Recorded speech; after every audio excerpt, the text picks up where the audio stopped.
Welcome back to My Little Corner. I'm Auntie Kara, and we're continuing with the Boxcar Children, Chapter 7.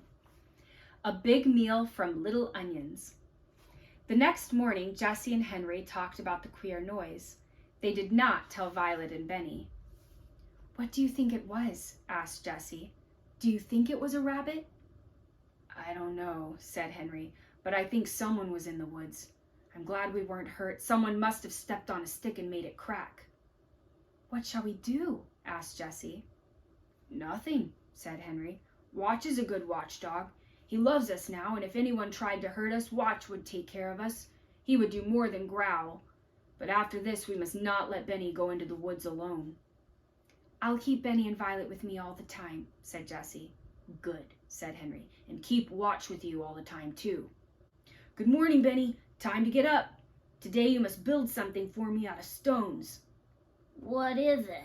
asked Benny eagerly. "I'm not going to tell you," said Henry, laughing. "You build it just as Jessie tells you, and you will see."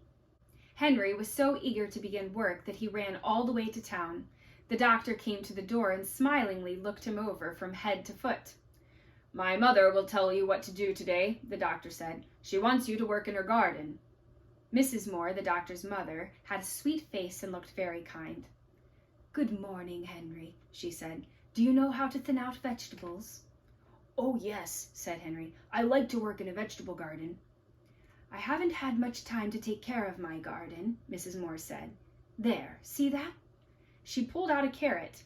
It had to come out, for it was much too near the other carrots. "Yes, I see," said Henry. He began to thin out the carrots. Mrs. Moore watched him as he pulled out some of the little carrots and put them in a pile. He left the other carrots to grow. Then he began on the turnips. "You are a good worker," said Mrs. Moore. "I can see that." She smiled at Henry. "You may thin out all of these vegetables." Then she went into the house and left Henry alone. He worked all morning. He thinned out the carrots, turnips, and little onions. The mill bells rang at noon, but Henry did not hear them. He still worked on in the hot sun. Then he saw Mrs. Moore looking at him. "You have worked long enough now," she said. "You may come again this afternoon." "What shall I do with the vegetables I pulled up?" Henry asked. "Oh, I don't want them," said Mrs. Moore. "Just leave them in a pile." "Do you mind if I take them?" asked Henry. "No, indeed. Do you have chickens?" Then, without waiting for an answer, she went right on. "You have done good work. Here is $1. Henry said, "Thank you," and was glad he did not have to answer about the chickens. When Mrs. Moore went into the house, he took some of the little carrots and turnips and onions. If he had looked up, he would have seen Mrs. Moore in the window watching him. But he did not look up. He was too eager to get to the store and order some meat. When he arrived at the boxcar, Benny told him, "The building is done. I helped with it." The building was a fireplace made of flat stones. "Benny did a lot of the work," said Jessie. "He carried stones and found wood for the fire." The fireplace was a very good one. The children and Watch had made a hole at the foot of a big rock between two trees. Flat stones were laid on the floor of this hole and around the sides. More big stones were put up to keep out the wind. Jessie had found a heavy wire in the dump and had put the big kettle on it and tied the ends of the wire to two trees. The kettle hung over the fireplace, and the fire was laid. Beside the fireplace was a big wood pile. "Fine, fine," cried Henry. "You have done well. Now see what I have." The girls were delighted with the meat and the little vegetables. With Henry's knife, they cut the meat into little pieces. Then they filled the kettle with water from the fountain and put the meat into it, with a tin plate for a cover. Henry started the fire, and it burned well at once. Jessie cut the tops off the vegetables and washed them in the brook. "I'll put them in after the meat has cooked a while," she said.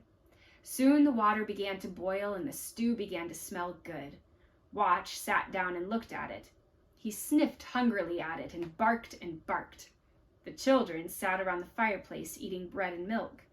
Now and then Jessie stirred the stew with a big spoon. "It will make a good meal," said Henry. "Keep it boiling and do not leave it. When I come home tonight, I'll bring you some salt. And whatever you do, don't get on fire." Violet pointed to the pitcher and teapot that she had filled with water.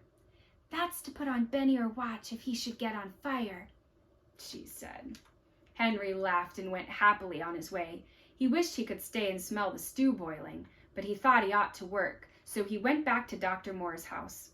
He was very happy when Dr. Moore said, "Do you want to clean up this garage?" The garage was not in a very good order.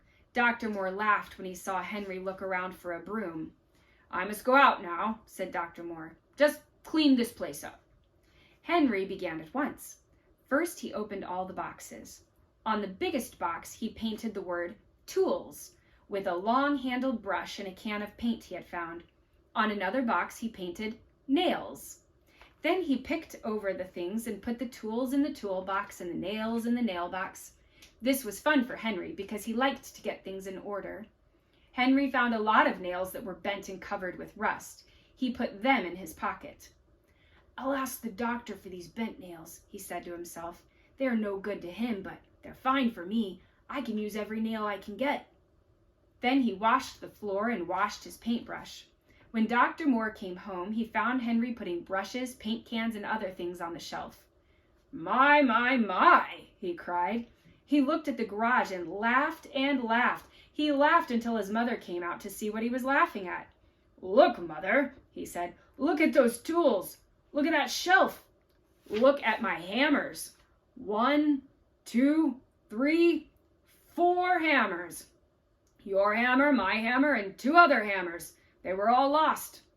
Can you use a hammer, Henry?" "Yes, indeed I can," cried Henry. "Take one," said Dr. Moore. "You found them all." "Oh, thank you," said Henry. He showed the doctor the bent nails and was told that he could have those too. He could hardly wait now to start home because he was so eager to show Benny and his sisters his new hammer and nails. "Tomorrow will be Sunday," said Dr. Moore. "Will you come again the next day?" "Oh, yes," replied Henry, who had lost all track of the days. "The cherries must be picked," said the doctor. He looked at Henry in a queer way. "We could use any number of cherry pickers if they are all as careful as you." "Could you?" asked Henry eagerly. "Well, I'll come." So the 3 said goodbye, and Henry started for home. He had another $1, a pocket full of old nails, a hammer, and the pile of vegetables that he had left at noon. On the way home, he bought some salt. When he arrived at the boxcar, he began to smell a delicious smell. "Onions!" he shouted, running up to the kettle. "I do like the smell of onions." "I like the turnips best," said Violet. Jessie took off the cover carefully and stirred in the salt, and Henry sniffed the brown stew. It was boiling and boiling. "A ladle of all things!" cried Henry. "Where did you get it?" "I found a tin cup in the dump," said Jessie. "We used a long stick for a handle and tied it to the cup with a piece of wire. It makes a fine ladle." She ladled out the stew into plates and bowls and put a spoon in each one. "Oh," said Benny, "I'm so hungry. I must eat my supper." The meat was well cooked and the vegetables were delicious. Violet passed her plate for more turnips. "I'd like some more onions," said Henry. All the children ate until they could eat no more. "That was the best meal I ever ate," said Jessie. "Me too," said Violet. "I have time tonight to make Benny's cart," remarked Henry. "We'll want a cart." "Will you make it with my wheels?" asked Benny. "Yes, with your wheels," answered Henry. "But you must cart stones in it when I get it done." "Oh, yes," said Benny. "I will cart stones or rocks or anything." "Tomorrow will be Sunday, and I can stay at home," Henry went on. "Do you think it's all right, Jessie, to build the dam for a swimming pool on Sunday?" "Yes, I do," said Jessie. "We are making the swimming pool so that we can keep clean." Henry began happily to hammer out the bent nails with his new hammer. Soon he had some good nails. "You and I will go find some boards, Benny," he said. "Come on." Soon the boys came back with some boards from the dump. Henry sat down and began to make the cart. He could not see very well because it was getting dark and there was no moon, but at last the cart was done, and he gave it to Benny. "Thank you," said Benny politely. After his sisters had admired the cart, Benny pulled it around just for fun. Then Henry put it into the boxcar for the night. Henry said to Jessie, "I hope we don't hear that queer noise tonight." "I hope not too," said Jessie. Then she laughed. "Look at Benny," she said. "He's gone to sleep with his hand on his cart." Henry laughed too, but he laughed at himself because he was going to sleep with his new hammer under his pillow. Thank you for joining me today. I hope you'll join me next time. And be sure to like and to subscribe to my page, and we'll share many more stories together.